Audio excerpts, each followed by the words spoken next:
This is your News Source Evening Bulletin for today, Tuesday, the 22nd day of January in the year 2019. Here's what we're tracking tonight. The Guyana Elections Commission held its first statutory meeting in almost 2 months today, as the chairman returned to work after medical leave. News Source understands that no major issue was trashed out at the meeting, and another statutory meeting is set for this Thursday. One of the big issues that the Commission is currently facing and will have to address is its readiness for early elections. The no confidence motion and vote in the National Assembly could see elections within months. Following the statutory meeting today, the Gcom chairman and the chief elections officer convened a meeting with senior managers. That meeting reportedly examined several administrative and other issues. The Elections Commission is expected to later this week provide a date for a meeting with the two representatives of the president and the leader of the opposition. Following a meeting 2 weeks ago between President David Granger and the opposition leader Barra Jagdeo, it was agreed that their representatives will meet with Gcom to get information on its readiness for elections. The opposition and the government have been trading barbs over Gcom's readiness and the delay for a meeting to take place. We believe what is taking place now in Gcom is that the government is heavily influencing Gcom not to start the preparations for elections in 90 days. This question of telling Gcom what to do is the PPP mindset.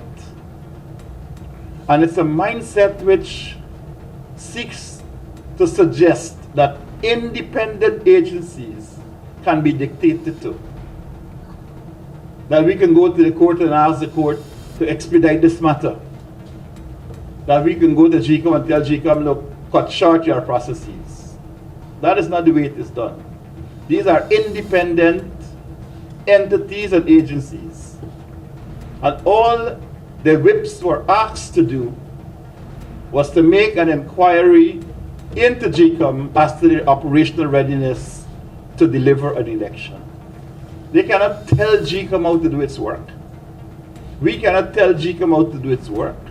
News Source understands that there are some concerns that early elections could create a platform for multiple challenges if the Elections Commission is not completely ready.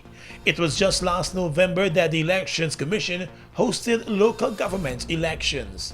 More news coming up in a moment. The power of digital transformation at Kanto's 35th AGM and Mini Expo. On January 27th to 30th, 2019, be at the forefront of change as we discuss transitioning to a digital region, opportunities and challenges with co-host GTT at the Marriott Hotel Guyana. Network with C-level delegates and thought leaders. Explore emerging technologies at our Mini Expo. Attend the GSMA workshop and more. Register today at www.kanto.org. Get ready to ride it, ride it.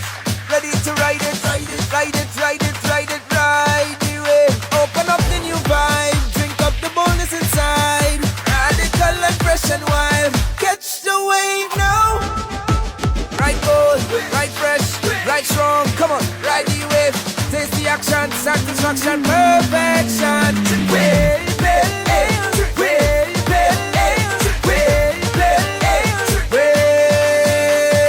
Ride the new wave of excitement sweeping Guyana. Wave Pale Ale, a premium, full-bodied, strong and refreshing alcoholic brew, crafted to perfection for a bold, young, radical you. Don't settle for anything less. Catch a Wave Pale Ale and ride it today. Wave Pale Ale. Crafted to perfection. Roam like you're home, because prepaid means more with GTT. Travel to any GTT roam zone in the US, Canada, Caribbean, Latin America, or South America and pay the same great rates to use your data from foreign as you do when you're home.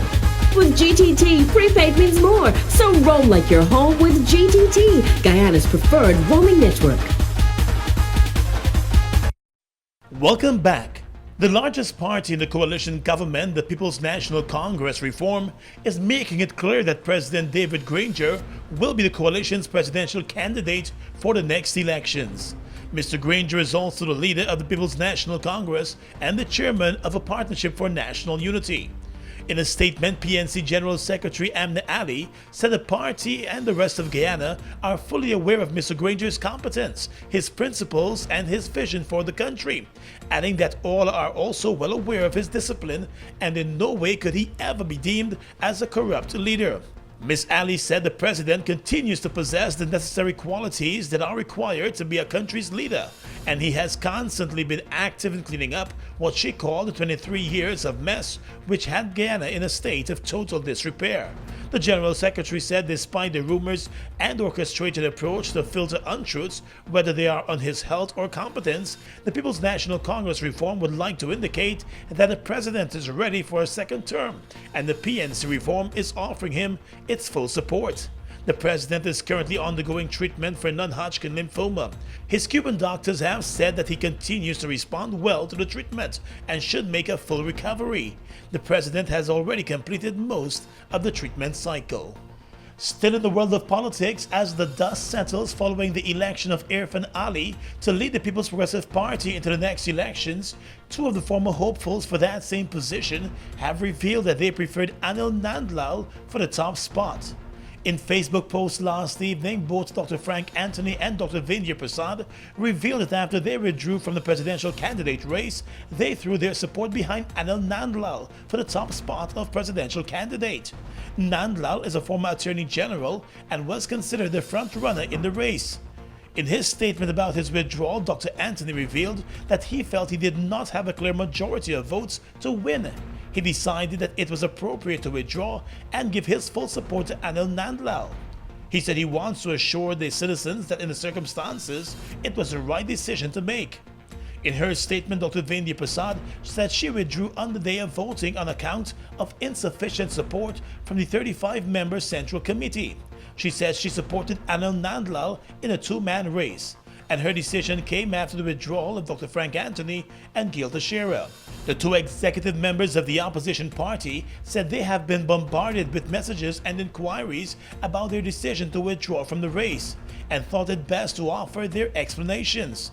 The explanations and statements about their preference for a presidential candidate came one day after the party's General Secretary Bharat Jagdeo revealed that he had always backed Irfan Ali for the presidential candidate position and that he fought tirelessly to have him elected to the spot. Although the former candidates Anil Nandlal, Dr. Vindya Prasad and Dr. Frank Anthony have all indicated that they will offer support to the presidential candidate, they were all no-shows at a rally on Sunday night to celebrate his candidacy. Since the announcement of Irfan Ali as a presidential candidate, the PPP has found itself in damage control, as many of its own supporters have openly criticized the choice on social media, and some have even started a petition for him to be removed as the presidential candidate. Ali is a former housing minister. He is currently facing 19 fraud charges in the court. On the police blotter, the Guyana Police Force is continuing its efforts to tackle the cultivation of marijuana. Over the weekend, acting on information received, police ranks went to a location at Wisma in Linden and found 2.5 acres of marijuana plants. Just over 1,100 plants measuring 6 inches to a foot in height, along with a nursery of about 500 seedlings and a makeshift camp were discovered. The marijuana plants and the camp have since been destroyed, and the young marijuana farmers who were arrested will face charges soon. And finally tonight, we turn to the courts. A former member of the Guyana Police Force who found himself on the other side of the law will be spending the next 4 years in jail after being found guilty of cocaine trafficking. Ex-policeman Louis Dublin was today sentenced by Magistrate Lerone Daly on the completion of the trial. He was arrested and charged back in March of 2017 after 558 grams of cocaine pellets were found in a bag at a Lotus restaurant near the airport. The bag was in the possession of the policeman. Dublin was searched during the sting operation and had named 2 other men as the persons who provided him with the cocaine. The 2 men were also charged initially, but the case against them was dismissed as the evidence linking them to the narcotics case could not be proven.